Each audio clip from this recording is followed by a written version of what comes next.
When we left off, I had just arrived at the Ashford estate, a husband who barely acknowledged me, a house that wasn't mine, a life I hadn't chosen. I told myself distance was fine. I was wrong about that too. 3 weeks in, I learned something critical about Cael Ashford. He had rules for everything. Breakfast at 7:30, no exceptions. Dinner at 8 when he was home. He moved through life like someone who had decided long ago that chaos was something other people experienced. I found it maddening. On the fourth Thursday, I was not at breakfast. I was in the garden. He found me there at 8:15. "You weren't at breakfast," he said. "I know," I said. I know what you expect. But I didn't agree to a schedule. I agreed to a marriage on paper. Those aren't the same thing." He was quiet. Then, "If we are going to maintain appearances," I stood up and looked at him directly. "Maintain appearances for who? You don't have family dinners. You barely acknowledge I exist. So, who exactly are we performing for?" He looked at me for a long time. Then he said something I didn't expect. "You're right. Just that. No explanation. No defense." He said, "There's an event Friday. A business dinner. I'd like you to come." "Is that a request?" I asked. "It is," he said. I let him wait just long enough to feel deliberate. "Fine," I said. "Cael," I said, before he left. He stopped. "If I'm going to go to these things with you, I need to actually know who you are, not who your reputation says you are. You. That might take longer than one dinner," he said quietly. "Then I guess I'll need more than one." He left, and I stood in the garden wondering when exactly this had stopped feeling like survival and started feeling like something else entirely. The dinner was at a private club in Midtown. I wore deep burgundy, my choice. When I walked down the stairs, Cael was waiting in the foyer. He looked up and, for the first time since I had met him, I watched something happen in his expression that he didn't immediately control. A stillness. 2 seconds. Like something had caught him off guard. Then it was gone, composed again. "You look a pause ready," he said. I almost smiled. In the car, he gave me the briefing. Names, relationships, topics to avoid. I listened, absorbed, filed it all away. "You, good at this," he said. "I've been preparing for other people's events my whole life. I just never got credit for it." He was quiet after that. The kind of quiet that means something was processed rather than dismissed. At the dinner, a man named Gerald said something dismissive about a business trend I knew quite a bit about. I answered him. Precisely. With 3 data points and a conclusion he couldn't argue with. The table went quiet.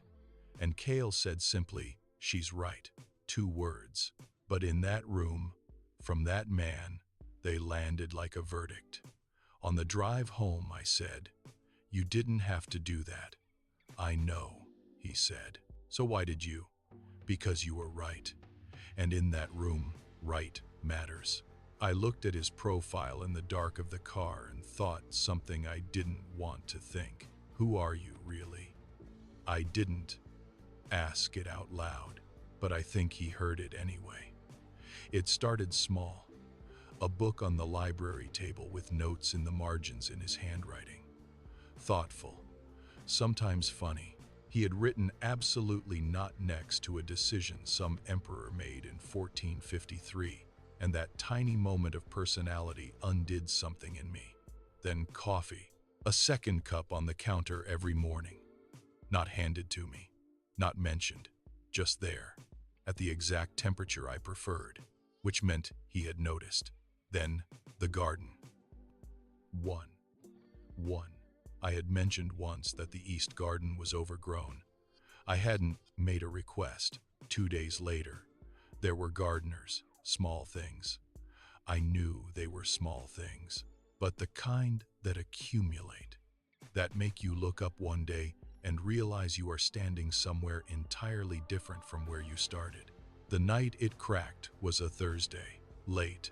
I couldn't sleep. I went to the kitchen and heard something I hadn't heard before in that house. Music, low, piano, played with the kind of feeling you only play when you think nobody can hear you. I followed it. He was in the sitting room. One lamp, sleeves rolled up, playing like the music was something he needed to get out of his body before it did damage from the inside. When he finally saw me, his hands stopped. "Don't stop," I said quietly. "Please." Something in his face shifted. He played for another 20 minutes. I sat on the floor with my back against the wall and my eyes closed, and I listened to a man pour everything he never said out loud into an instrument in an empty room. When he stopped, I said, "How long have you played?" "Since I was 6. "You re-extraordinary. No one's heard me play in years," he said. He was looking at me without the usual careful distance, like I had seen something he hadn't meant to show anyone. And instead of pulling back, instead of building the wall again, he just sat with it. "Thank you for not stopping," I said. "Thank you for not leaving," he said. We stayed in that room for another hour, not talking, just existing in the same space without armor. That was the night I realized I was in serious trouble, because the monster I had been bracing myself for was not monstrous. He was lonely. And loneliness is the most dangerous thing there is to someone who has felt it their whole life too. It was Margaret who told me, accidentally, over tea, the way truths always come out sideways, in the middle of something ordinary. Victor Caldwell, my uncle. What does my uncle have to do with any of this? Margaret went very still. "I assumed you knew," she said, and that's when it came out. The real reason, Cael had come to my father's gala. Victor had spent 8 years quietly dismantling Cael's family from the inside. He had been the primary force behind a business collapse that cost Cael's father everything, including, ultimately, his life. Cael hadn't married me to collect a debt. He had married me to get close to Victor. I sat with that for a very long time. I thought about the coffee cups, the gardeners, the piano in the dark. All of it had started as strategy. I had been a weapon, exactly like he'd said. The difference was that somewhere along the way I had foolishly forgotten that. "How long have you known?" I asked Margaret. "From the beginning," she said. I walked out, up the stairs, onto the rooftop terrace where you could see the entire city, not crying. Too far past crying for that, just recalibrating. Because I had made the mistake I had promised myself I wouldn't make. I had started to feel something. I waited for him. I was good at waiting. 23 years of practice. He came in at 11. I was sitting in the library, in his chair, at his desk. "Victor Caldwell," I said. He said, "Where did you hear that? Does it matter? I want you to tell me all of it," I said. "Why you really came to that gala, what I actually am to you." He crossed the room slowly, stood at the edge of the desk, close enough that I had to look up to hold his gaze. I didn't move from his chair. "I came to the gala because your uncle used your father for 3 deals designed to collapse my father's company. I needed proximity to Victor. The arrangement with you was the cleanest path. No softening, just fact. So the coffee, the garden, was that strategy too? Keep the asset compliant." "No," he said. "Then what was it?" Silence.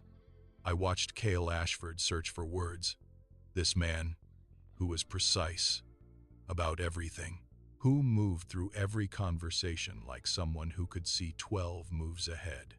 He searched for words. "It was a mistake," he finally said. "Getting close to me was a mistake. Letting you matter was." I stood from his chair. We were close now. Too close. "If you got what you needed from Victor tomorrow," I said. "If it was all done." Would you still be here? The longest pause. I don't know, he said. That's the most honest thing you've ever said to me. I walked past him. At the door, I stopped. I'm not leaving, I said. Not because I can't, because I'm not done yet. Not done with what? I looked back at him, figuring out if you worth it, and I left him standing in the library with that. Victor Caldwell appeared at the estate on a Friday morning unannounced. Silver-haired, expensive, the practiced smile that hadn't reached his eyes in decades. Sienna, he said, surprised it took this long for you to make yourself useful to someone. 23 years of that exact tone. Victor, Cael is expecting you, I said. I walked him to the study, knocked, opened the door. Cael looked up. When he saw Victor, something shifted in his expression. Not anger, something older. The look of a man who had spent years building toward one moment and was finally standing at the edge of it. Stay, Cael said when I started to step back. She knows everything, and she stays. I stood beside his desk. Not behind him, beside him. Cael dismantled my uncle with quiet precision. Documentation going back 8 years. Records Victor had been certain were destroyed. Victor tried confusion, then indignation, then remorse that convinced no one. Cael put a document on the desk. You sign this. You step down from every position built using Ashford resources, and I don't take the rest public. Victor looked at the document, then at me. The calculation of a man who thought he could still use me as leverage. Your father will hear about this, he said. My father signed me away in a hallway, I said. I'm not particularly concerned about his feelings. Victor stared at me. I held his gaze. He signed. He left without another word. Is it over? I asked. The business part, Cael said. What about the rest? He looked at me, and for the first time since I had met him, Cael Ashford looked like a man who didn't know the answer and was not afraid to say so. That depends on you, he said. I want to tell you how it ended. But the truth is, it didn't end. That's the thing about real stories. They don't end with a moment. They end with a choice. I walked into that marriage as a transaction.